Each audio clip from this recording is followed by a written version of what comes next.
Good afternoon to members of the press. One, Cambodia and Thailand have just concluded the extraordinary session of the General Border Committee GBC meeting today, held with the participation of Malaysia, the United States, and the People's Republic of China as observer. I greatly appreciate that the government of Malaysia for graciously providing a venue of this important meeting and participate as an observer. I also extend my deep appreciation to the representative of the United States and the People's Republic of China for their active participation in the meeting as observers. 2. The extraordinary meeting was convened as a direct follow-up to the special meeting held on 28 July 2025, which was hosted by Malaysia and co-organized by the United States with the active participation of the People's Republic of China to address the Cambodia-Thailand situation. 3. The delegation of Cambodia is here today with two major goals. First, we are here for a detailed ceasefire arrangement to stop bloodshed and to the suffering by soldiers and civilians of both sides, and uphold the purpose and principle of the United Nations Charter and the ASEAN Charter, underlining peaceful resolution of dispute, mutual respect, the primacy of dialogues, and renunciation of the threat or use of force. Second, we are here for the establishment of the credible, impartial, and effective monitoring mechanism for the truth. The steps are life-saving measures and lay the groundwork for restoring confidence, trust, and normalcy between our two countries. 4. In this spirit, Cambodia reaffirmed its unwavering commitment to fully and faithfully implementing the common understanding reached during the special meeting of 28 July 2025, particularly the ceasefire agreement and the establishment of an ASEAN Observer Team, AOT, led by Malaysia to verify and ensure the effective implementation. This mechanism is of vital importance to ensure the sustained and accountable ceasefire implementation, which will serve as foundation for lasting peace and stability. 5. With regard to the implementation of spirit of the special meeting on 28 July 2025, today extraordinary GBC meeting agreed on the term of the ceasefire arrangement and the mechanism for the implementation of the ceasefire arrangement. Based on this, I would like to highlight key aspects of the agreed minutes of the extraordinary GBC meeting. 6. First, on the ceasefire arrangement, the meeting has agreed that A. Both sides agreed to a ceasefire involving all types of weapons, including attack of civilian objects and military objective of their side. In all cases and all areas, both sides must avoid unprovoked firing toward the other side of position or troops. This agreement must not be violated under any circumstances.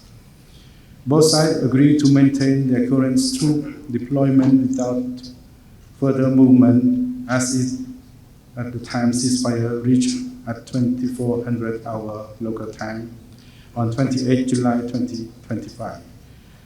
There shall be no troop movement, including patrol toward two other side position. Both sides agree not to increase forces along the entire Cambodia-Thailand border.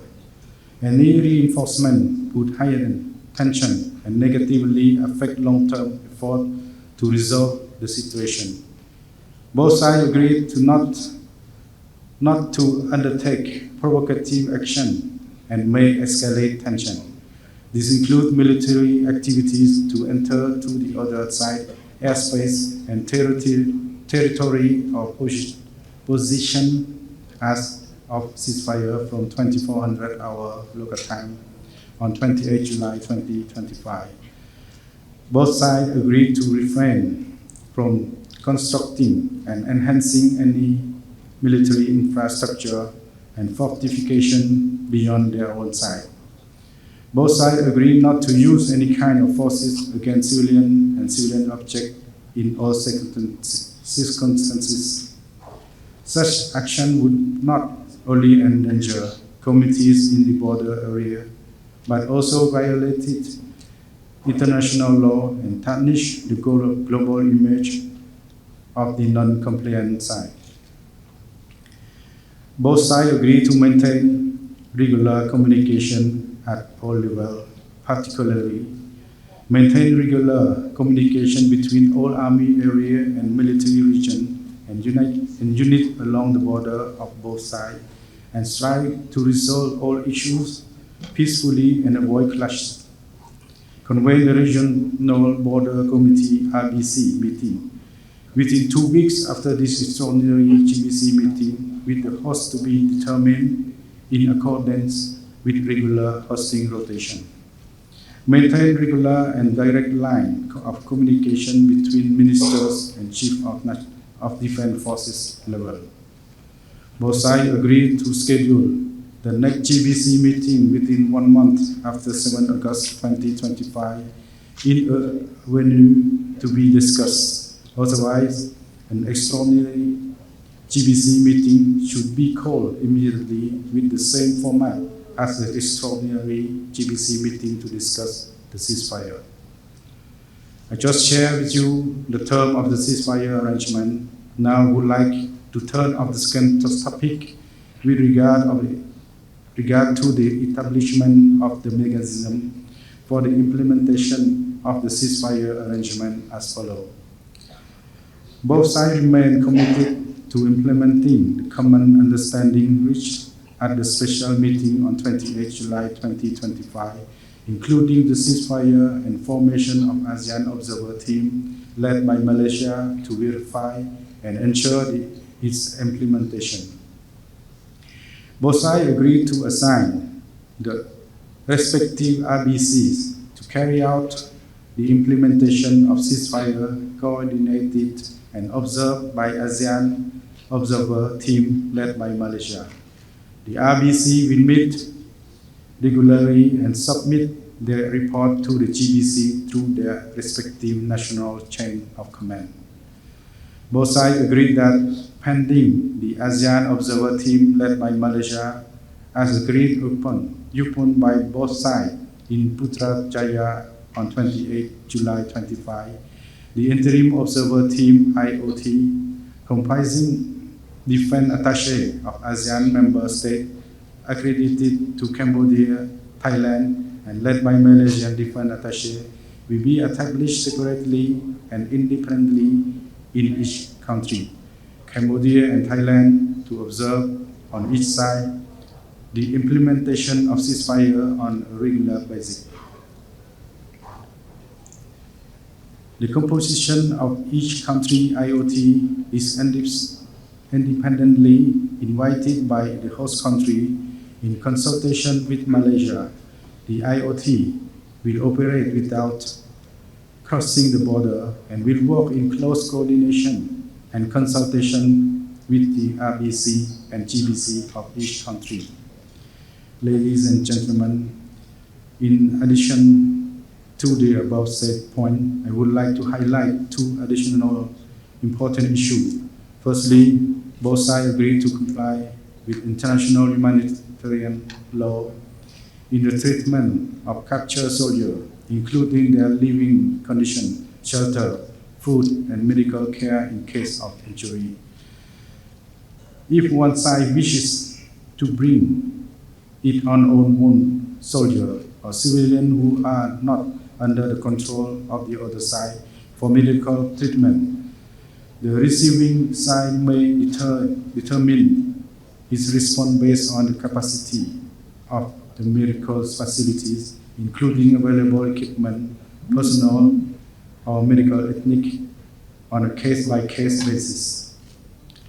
Captured soldiers shall be immediately released and repatriated after the cessation of the active hostilities in accordance with the Article 118 of the Third Geneva Convention of 1994 and Rule 128A of the customary international humanitarian law.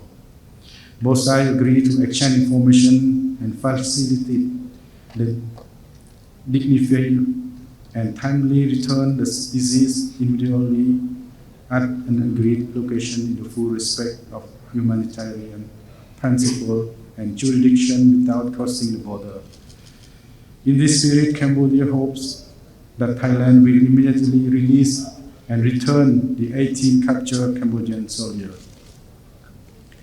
Secondly, I would like to inform that in addition to the GBC meeting, in accordance with the spirit of the special meeting on 28 July 2025, Malaysia also coordinated and led a separate trilateral Malaysia, Cambodia and Thailand meeting on 6 August 2025 in Kuala Lumpur to discuss terms of reference TOR of the Joint Ceasefire Observer Commission.